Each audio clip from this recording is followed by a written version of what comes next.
March 16th, 1985, on Sunday afternoon. I'm driving to Laredo with Richmond. Harper, getting ready to tell some family stories for my book. Harper, aloud. Say something, let me see if it registers. Okay, I'll see how the voice comes over on it and see if I have to talk louder than this or just normal. Okay, hang on a second. Okay, the first one is... Alright, now the first thing you got to agree to do when we get all these stories finished and you get it all accumulated, you got to make a copy for Reverend Dixon. I will. So that they'll have one. Okay. And if you'll do that, well then I'll talk all day. Okay, I promise I will. Okay. I'll make copies. Just for those two girls. Just for the two girls? Yeah. And then I'm going to write a book too. Okay. And I'll give you, we'll commish. cut it. You give me a commish. We'll split it. Okay. But the first one I want to hear about is, first I want to get your point. You have to say your point for me. And then we'll get that out of the way. But you have to say the point that you wrote, that you told this morning at breakfast. No, well, we'll tell it later. We'll tell a whole bunch of those poems. Okay. The one that you wrote? Yeah. Okay. The cattle count. I think it was the San Antonio Stockyards. When you boys, you and Richmond, you and Junior counted the heads and they weren't right. Tell that story. I want to hear that. Well, that was back in I guess that was probably about 35 or 36. And I was just 11 or 12 years old. Of course, Junior was in his early 20s. And we'd been, it'd just been terrible through the Depression there. For 5 or 6 years, the government paid you $3 a head to kill them. And you couldn't give them away. And of course, they had owed a lot of money, and the banks don't take everything and take the range, and he renewed and held them off. And finally, in about 35 or 36, they got to where you could sell them at a price, however bad it was. At least you could sell them. So this one particular herd of 1,473 cattle, and they were big 4 and 5 year old bringer steers, because we had them with the tails hanging over the fence because you couldn't find a buyer with a search warrant through all that Depression years. And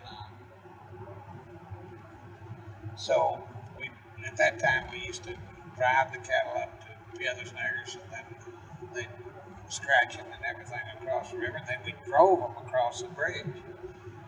And to drive a herd of 1,400 or 1,500 big bringer steers through the middle of town with all old ladies beating pans, trying to keep them out of their yard. In Eagle Pass? Yeah, the other snaggers. At Eagle Pass, after you got through the bridge, we turned into the old Fort Duncan Park, so you didn't do any damage. But in the other snaggers, you had to come right through the middle of town. It took 100 men, because at each street corner, you'd have to leave 2 or 3 men to keep them going down the main street. And of course, across the front of them, you just had solid cowboys, and the steers just up on the horses' backs. And the old ladies screaming and stay out of the yard, and it always took 2 weeks with a lawyer paying everybody the damages, but it was quite a show. But anyway, this herd of cattle, I don't recall who the people were, but mostly bankers. But Dad had a deal worked out, and he was delivering them these cattle, and they were crediting him on the notes. And we've been driving cattle all summer. And this particular herd, they were about 4 different banks or different people getting part of the money, or getting the cattle and crediting the notes. and they didn't have any scales in at the stockyard, so you guessed them off.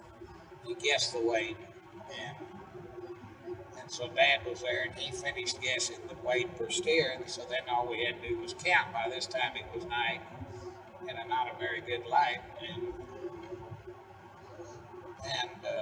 so Dad told Junior for he and I to get up and count the cattle, and so these people that were receiving them, there were four of them, and each one of them, there was either them counting or they had one of their bosses counting.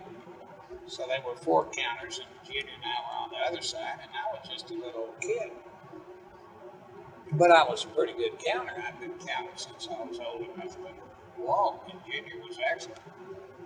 So anyway, we never slowed down. They run the whole 1,473. I'll never forget the number. Through. It's a lot. And big steers, and they were piling up, and they were wild, and it was kind of hard to count. But when we got through, Dad had been off talking or drinking coffee or something, and he said, "How many cattle do y'all count?" Junior told him 1,473 cattle. And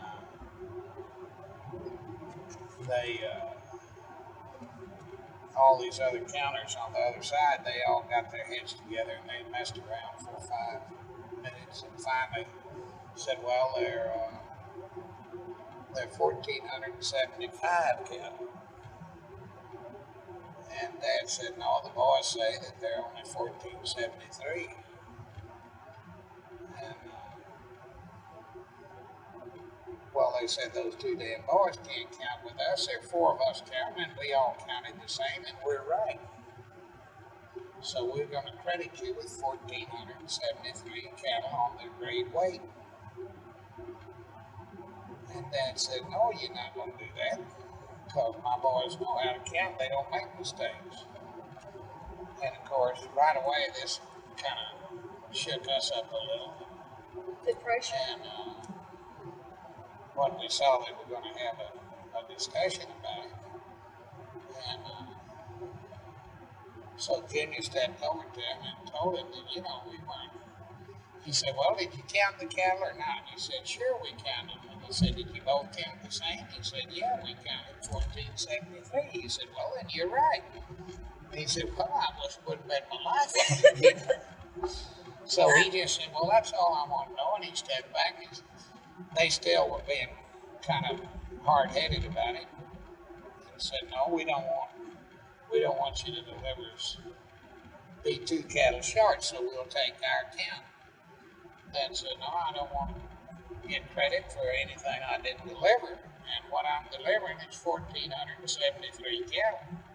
And if y'all don't want to accept that, we'll just count them one at a time when they load them on the cars. And we'll just bet the herd. You either pay me for 2,900 cattle, or they're just yours for free. We'll just bet the whole damn herd that my boys are right." I didn't know he bet the herd. Yeah. I thought he just had a fight with him. No, he said, offered to bet the, well, hell, I like to fell off the fence, and Junior turned white. And he went over and said, "You can't do that." He said, "The hell I can't do it. I asked you if you counted the cattle. You said you were right. These damn people can't out-count you boys." And I almost died. Junior said, "Did you count good?" And I said, "Well, I think I did." But anyway, they said, "Mr. Harper, you're crazy." He said, "I'm not crazy." He said, "If you think I'm crazy, we'll just count them all one at a time. And if the boys are right, why, you just pay me for 2 steers for every one. You just credit me on those notes double. And if they're not, and if your count's right, or if my boy's count's not right, well, then the whole damn herd's yours. Now, if you don't like that, you don't believe in yourselves." And so they went on and talked to me, and finally they said, "No, Mr. Harper, you're crazy. We'll take your count. Let's quit arguing about it."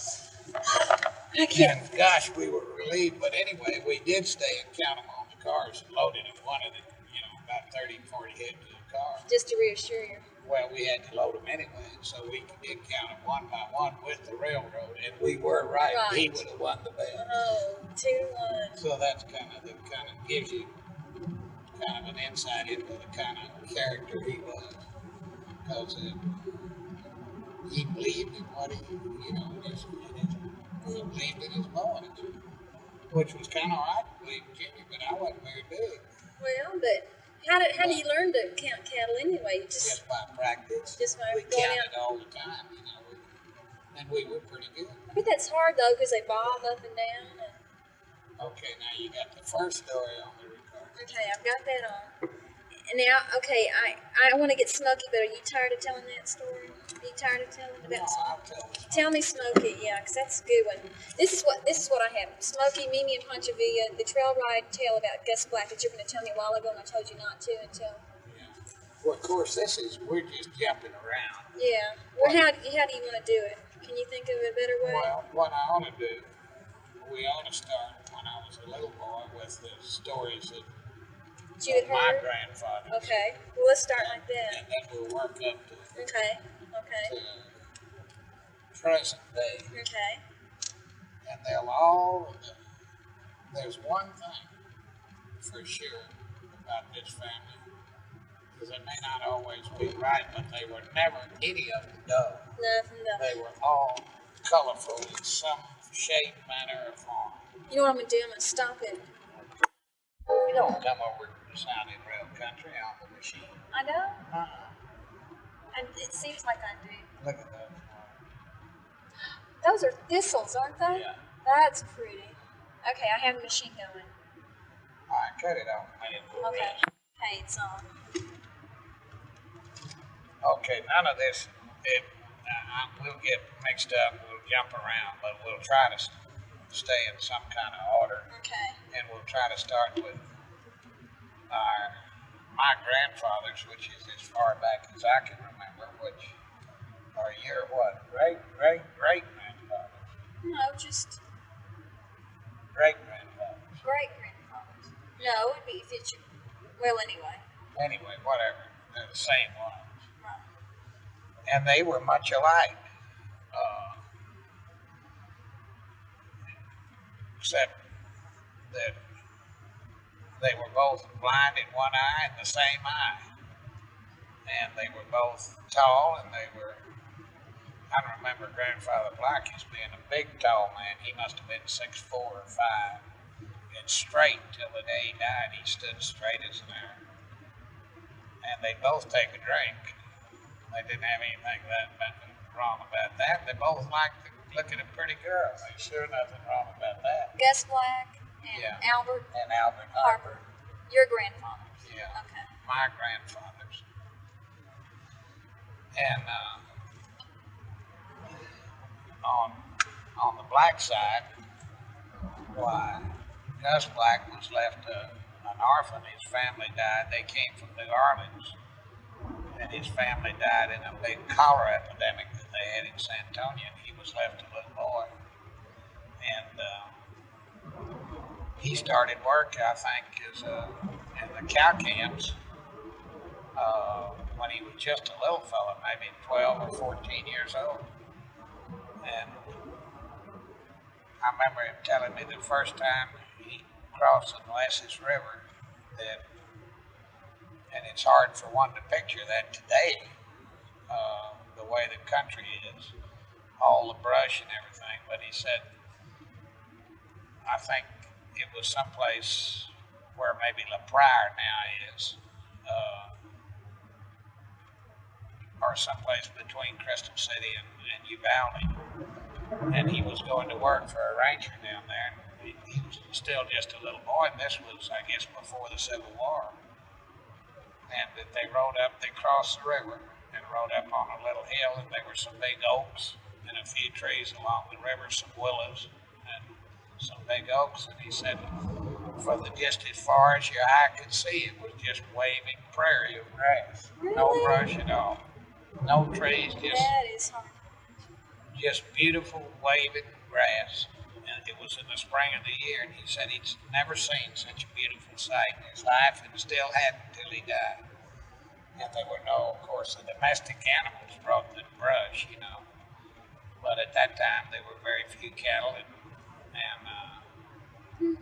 and he said the herds of antelope, buffalo. What year was this? Well, I guess this was sometime before the Civil War. And, but he said he remembered it just being the most beautiful sight he ever saw. And you can't picture this country now without a lot of brush, mesquite, blackbrush, cactus.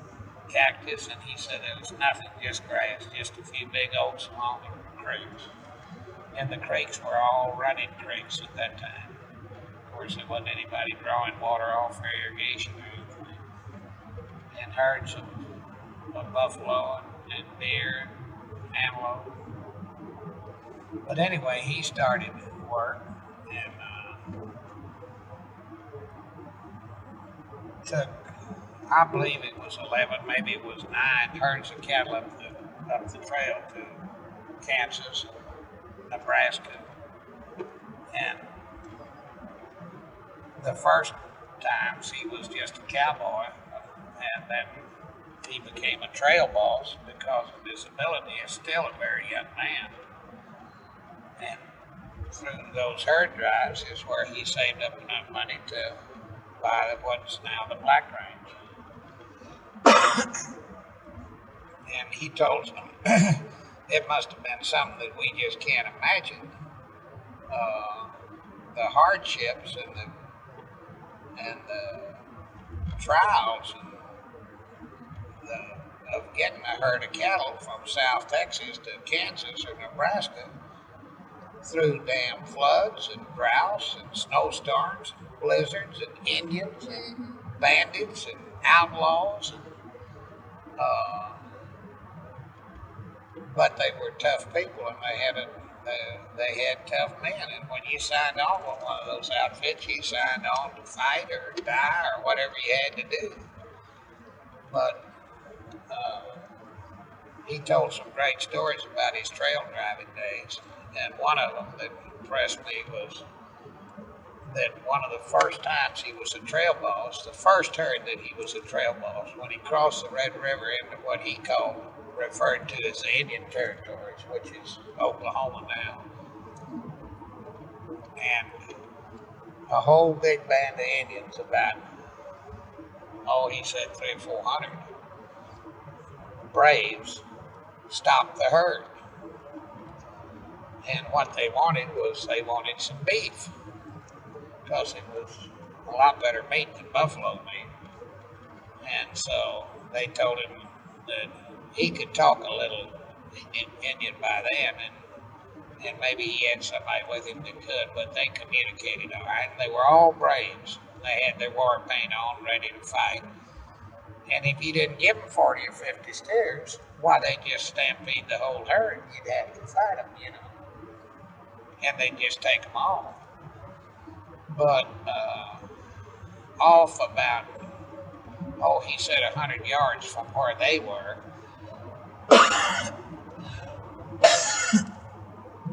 why, the chief of the band had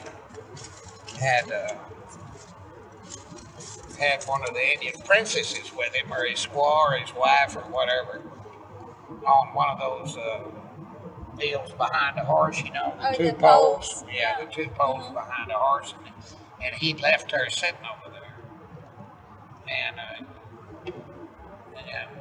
had left her about 100 yards off from where they were. And so he went up to the front of the herd, because the trail boss was always rode at the tail of the herd.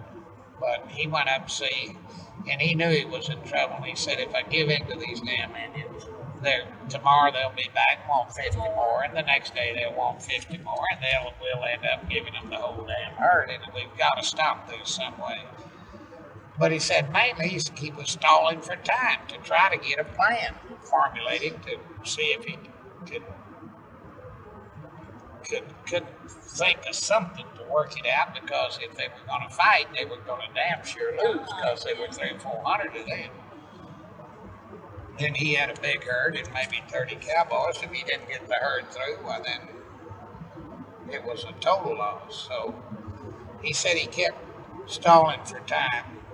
And he told this chief, he said, listen, I have direct contact with the Great Spirit. And he said, I am bad medicine, and you better believe that I can cause you more trouble than you ever thought about. And he said the chief laughed, and all of them would laugh when they translate what he was telling us. And the translator would tell him, and they'd laugh, and they'd say, no bad medicine, you can't do any of those things. He said, yes, I can. He said, the great white father takes care of me, and I can cause you trouble that you never believed.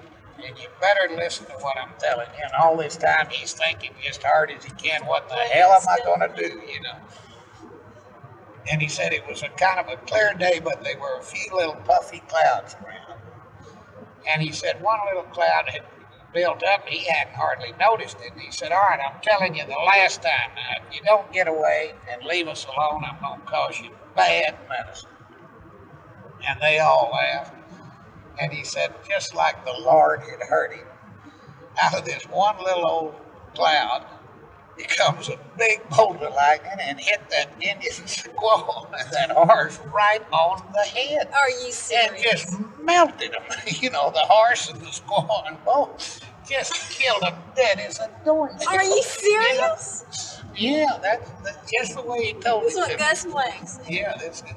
And he said you never just one out of one little cloud, that one bolt of lightning right on top of her head. He said, kill the horse and kill her. And boy, he said, Lord, thank you for helping me. He said, now, you want some more of that? He said, I told you what I could do. And he said right away, he made some signs of the cross to the guys and said, thank you, big white father. Now he said, I might need some more. And he said they got off their horses and went to bowing and praying and, you know, talking to him. And, I mean, it convinced him that he had direct contact with them. And from then on, they escorted him through, and he took, I don't know, 5 or 6 or 7 more herds. Oh my. And they would know when he was coming, and they still robbed and raided the other But instant drivers. friends with the Gus. But when he came, they would, some way, they know he was coming. And when he'd cross the Red River, there'd always be a band of them there waiting for him. Escort him through. And they would escort him through the whole Indian territory without ever giving him any more trouble. That's a Texas tall tale if I ever heard. And that's a true story. Yeah, it's just. He was something else, and he hated the Yankees. And when I was a little boy, he'd set me up on his knee and he'd say, now listen, son, if there's ever any question in your mind whether some of a bitch is a Yankee or not, he said, just slip up and jerk his shirt open, even if you pop off the buttons, and he'll have a big yellow streak right down his belly. He said they'll have a big yellow streak right down their belly, and then you'll know for sure that he's a Yankee. Did he fight in the Civil War? No. He didn't. He was too little.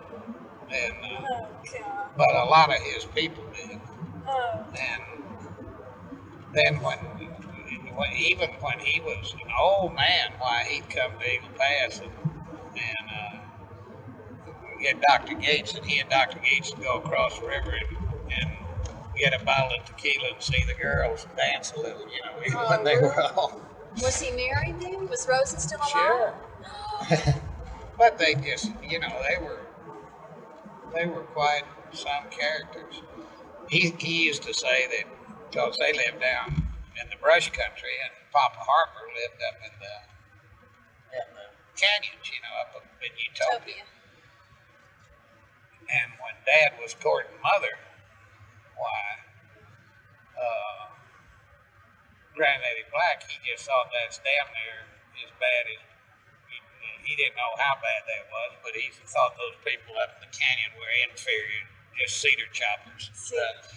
And he said they never die up there. He said if you ride through those canyons up there, you'll see a lot of old gray mules. And he said when they get to be about 100 years old, instead of dying like other people, they turn into those gray mules. And he said most of those old gray mules are Harpers. He sounded funny. And they had a lot of Comanches then when they were, and others too, but the Comanches were the worst ones about raiding because they stayed across the river in Mexico. And they'd come over and raid and steal horses and kids. They like to steal, kidnap little kids, and take them back and raise them as Indians. Oh, I didn't know that. Oh, yeah, they were bad about that. And they'd raid up in the canyons and mostly stole horses. Was what these were getting relatively civilized times up after the Civil War, And Papa Harper and all his bunch of friends, their names fascinated me. Charlie Kinchelo, Sweat Carroll. Now, where could you find a more colorful name than Sweat Carroll? And Charlie Kinchelo, just a few that I remember. But anyway, they'd form these posses when the Indians would come raid and steal horses and steal a girl or two now and then and take off, burn a few barns. I don't think they did too much damage other than steal horses, but right away all the canyon people would form a posse to chase the Indians and get the horses back. And Granddaddy Black used to say, hell, they never got within 3 days of the Indians, but they'd go by the ranches and want fresh horses themselves because they were chasing the Indians. And that they did a lot more damage than the Indians. That they stole more cattle and more horses and more girls than the Indians ever did. And Papa Harper, he'd say, oh, Gus Black don't know what he's talking about. It was us that kept the frontier safe. And the posse. We're the only ones that fought the Indians. Those damn people down there in the brush country wouldn't go. And Granddaddy Black said the reason they didn't go, they couldn't leave the ranches unprotected from the canyon posse, not from the Indians. So there was always a little friction, good-natured friction between them, especially after they got older. And he married Rosa McNally, who was a little bitty girl, and real quiet. And I remember Gus Black. He liked to drink. He was a cusser, and she'd never say anything. She'd never raise her voice. She'd just look at him and say, "Mr. Black, that's enough." And that was all it took. That just like you hit him in the head with a crowbar. She'd say, "Mr. Black, that's enough." And he'd quiet right down. But wasn't she sister to the Texas Ranger, Leland McNally, or? Yeah, she was. She used to hide his whiskey. Granddaddy Black would hide his whiskey bottle, and she'd take it, and instead of throwing it away, she'd just take a hammer and tap it on the bottom where it cracked it, and it'd all leak out. And she'd put it back where it was, and he'd find those empty bottles and go to cussing and raging hell. Who cracked my whiskey bottle? She'd say, "Mr. Black, that's enough." And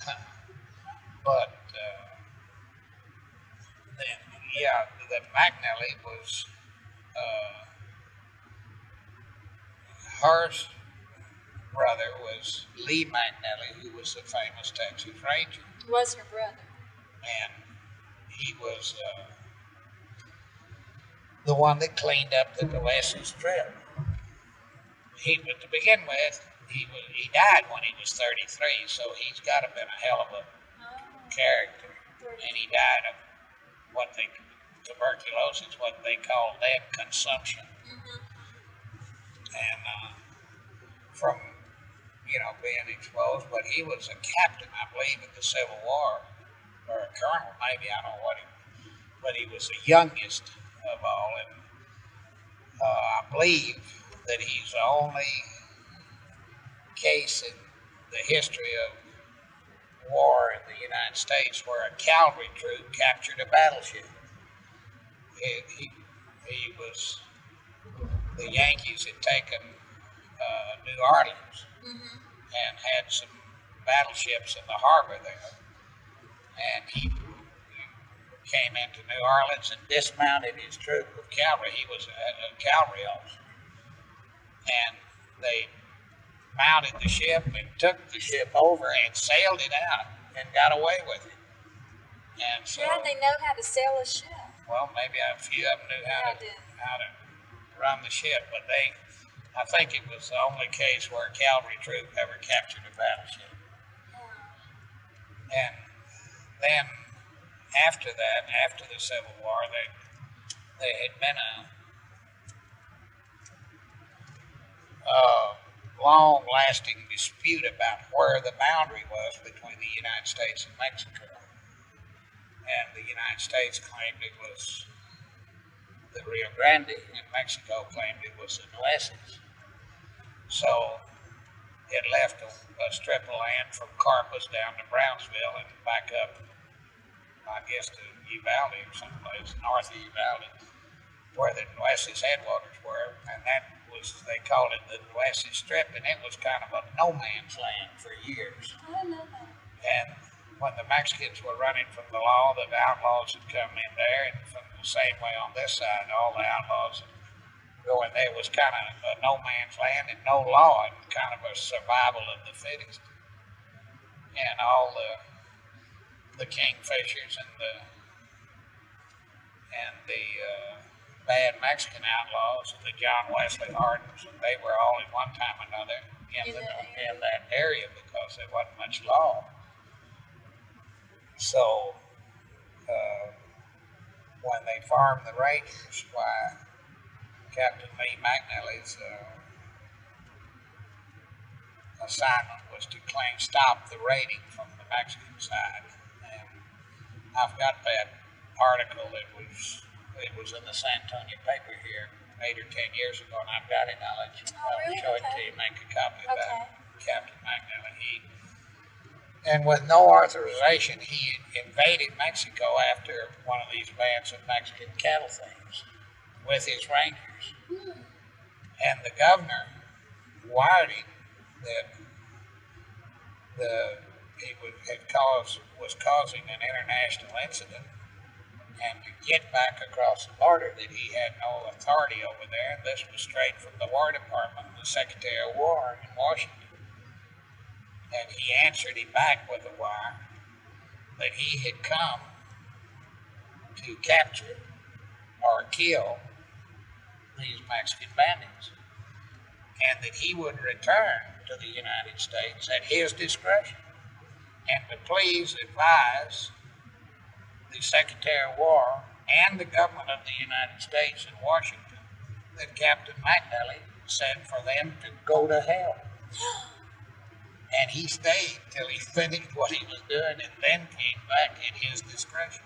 And what happened then? Did he get in trouble with the government? Well, I'm sure there was a lot of trouble about it, but he went ahead and did it anyway. And he wired him. It's, where he told him, go to hell.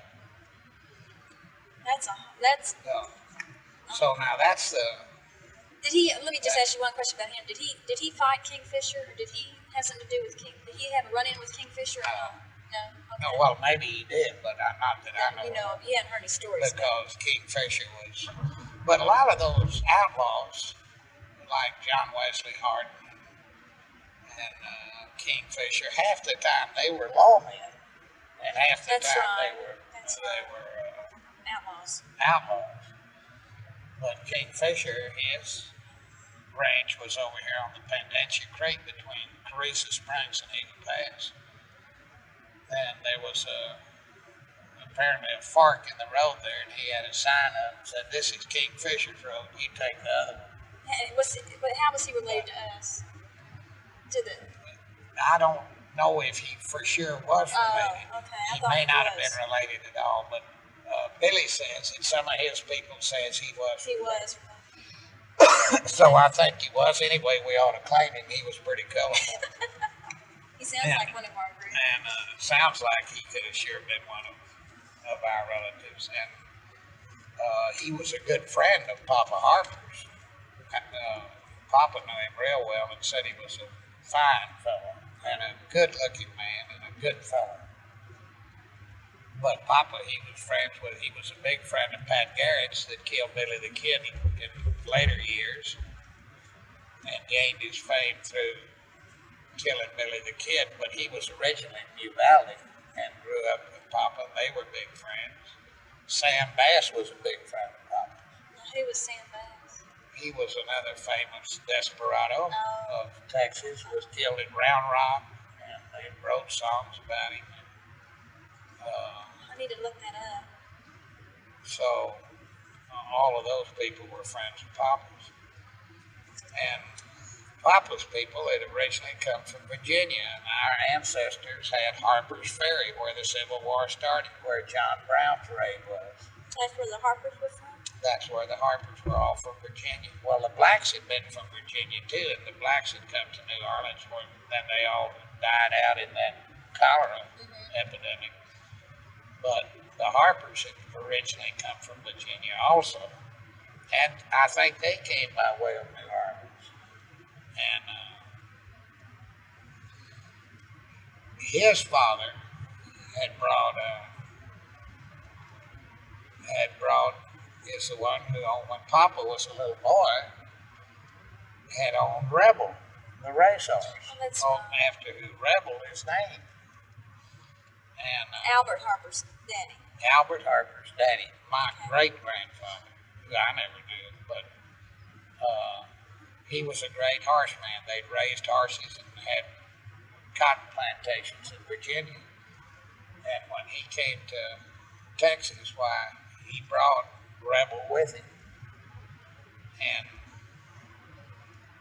in New Orleans, they matched this race, and they ran in heats.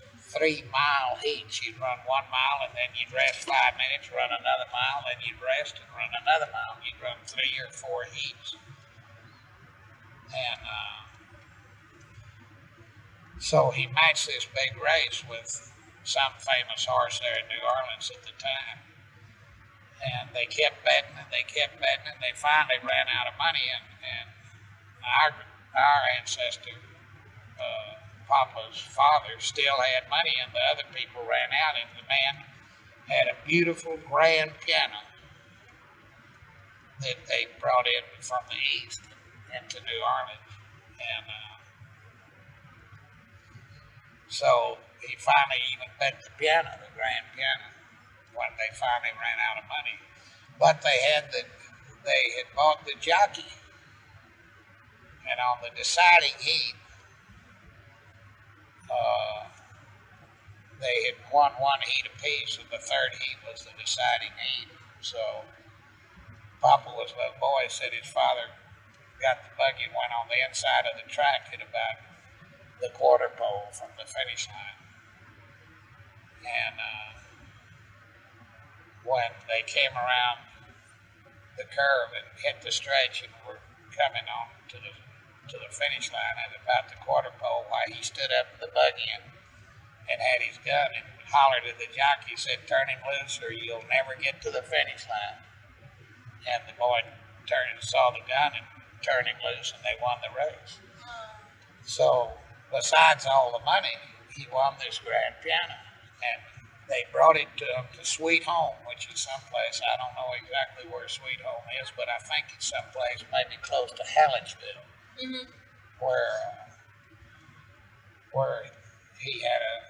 where he started a big cotton plantation.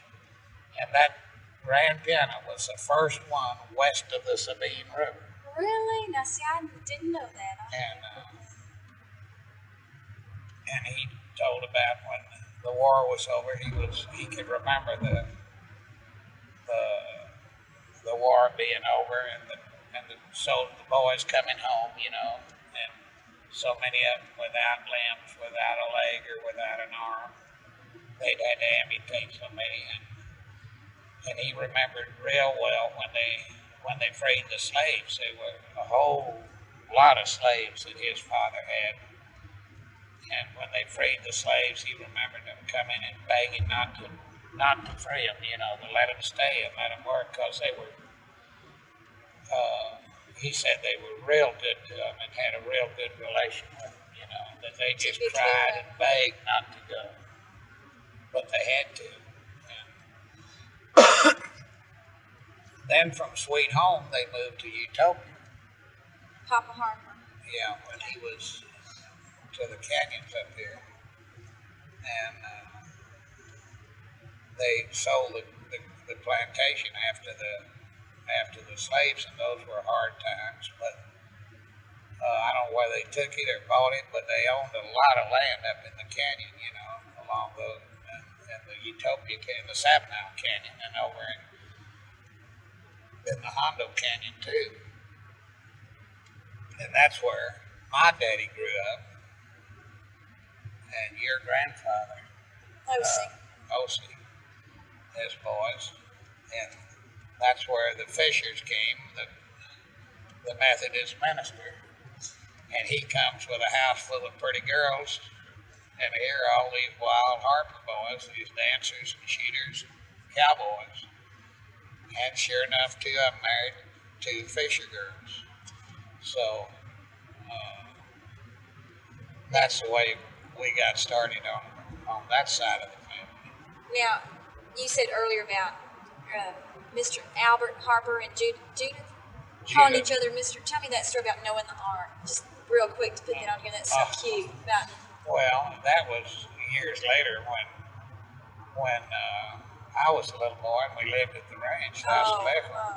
Why, Papa lived with us and had, I guess, since Dad had bought the ranch. And Money, who I called my grandmother, who was Judith Fisher,